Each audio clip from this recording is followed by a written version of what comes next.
Quand vous me parlez d'Alessio Daton, très honnêtement, je manque de mots, je manque d'expressions pour décrire, pour qualifier ce personnage. Très sérieusement parlant. Parce que là, nous sommes tombés dans ce métier en découvrant un certain nombre de personnages. Il y a eu de très bons, il y a eu de bons, il y a eu de médiocres, il y a eu de très mauvais. Alors parmi les très bons, il y avait Alessio Daton. Surtout lorsque vous aimez le sport, lorsque vous aimez le football, vous vous délectez d'expressivité à l'écouter parler. Il est bon, il prépare rarement de fiches. Et les mots s'enchaînent, c'est-à-dire c'est du boileau quoi. Une chose comprise s'énonce aisément et les mots pour le dire viennent facilement. C'est ça Alessio Daton. C'est quelqu'un qui vous fait hérisser les cheveux sur la tête. Il vous emballe, vous avez la chair de poule quand vous l'écoutez. Mais quelqu'un comme ça, on n'en a pas eu deux au Bénin. Je ne connais pas encore à l'ORTB de sa génération quelqu'un qui a été aussi bon. Oui, bon, il y a eu à leur âme, il y a eu de bons reporters sportifs. Les Séphérien Bolago qui sont très bons aussi. Et il y a eu l'ancien gardien de but.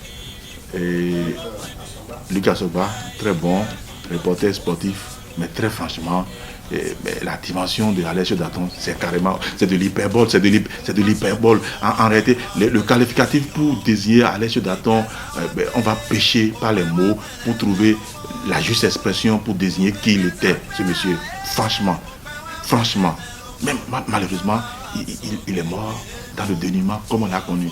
Comme quoi, autant on décrit comment finissent nos gloires, nos anciennes gloires du football, autant on doit pouvoir pleurer comment finissent des monuments de la presse comme ça. La presse sportive, regardez comment il est bon. Vous voyez Alessio Daton sur sa bécane BBCT, vous le voyez derrière Zemidjan. Qu'est-ce qu'on a fait pour lui? Qu'est-ce qu'on a fait pour protéger ça? En partie Badi, un sage qui meurt en Afrique est une bibliothèque qui brûle. Franchement, pour la presse sportive, pour vous, jeune génération, vous par exemple, la bibliothèque Alessio Daton, vous avez tiré quoi de lui, par exemple? Vous avez tiré quoi de lui? Quel éditeur l'a approché pour avoir les mémoires d'Alessio Daton, pour avoir de la documentation de lui? Il est parti avec ces expressions. Rien, à part si l'ORTB peut nous sortir quelques enregistrements, quelques émissions où vous vous délectez. Ces lèvres toujours mouillées, facilité déconcertante à vous décortiquer un match. Franchement, nous perdons des personnes comme ça, nous perdons des personnages, nous perdons des personnalités de ce genre, mais le Bénin ne fait jamais rien pour dire nous avons pu conserver quelque chose de... On ne fait rien. Regardez, quand on parle de Dessoubeté Expédique aujourd'hui et autres qui sont encore là, qui ont fait ce que nous avons pu connaître de ce football-là au Bénin. Doreko Sadou, oublié quelque part, il ne sait même pas là où il est. S'il est encore vivant, c'est tellement pas au Bénin. En France, quelque part, personne n'en parle en réalité.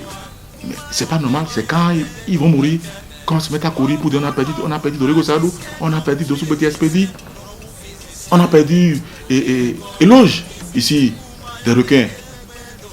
Sacramento, je me souviens contre le Gabon, d'une frappe de 42 mètres, logé dans la lucarne, au stade de l'Amitié. On a un but inoubliable. Mais ils sont morts. Ça dit quoi? Qui? Ça émeut qui?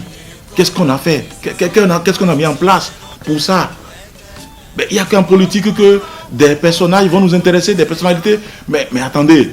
Mais le seul monde, le seul milieu où tout emballe tout, où tout le monde est emballé, c'est le football. On l'appelle sport roi, pas pour rien. Mais rien n'est légal et rien ne va l'égaler. Ça n'égale rien n'est légal. Le football, c'est le fétiche, c'est la religion d'un peuple.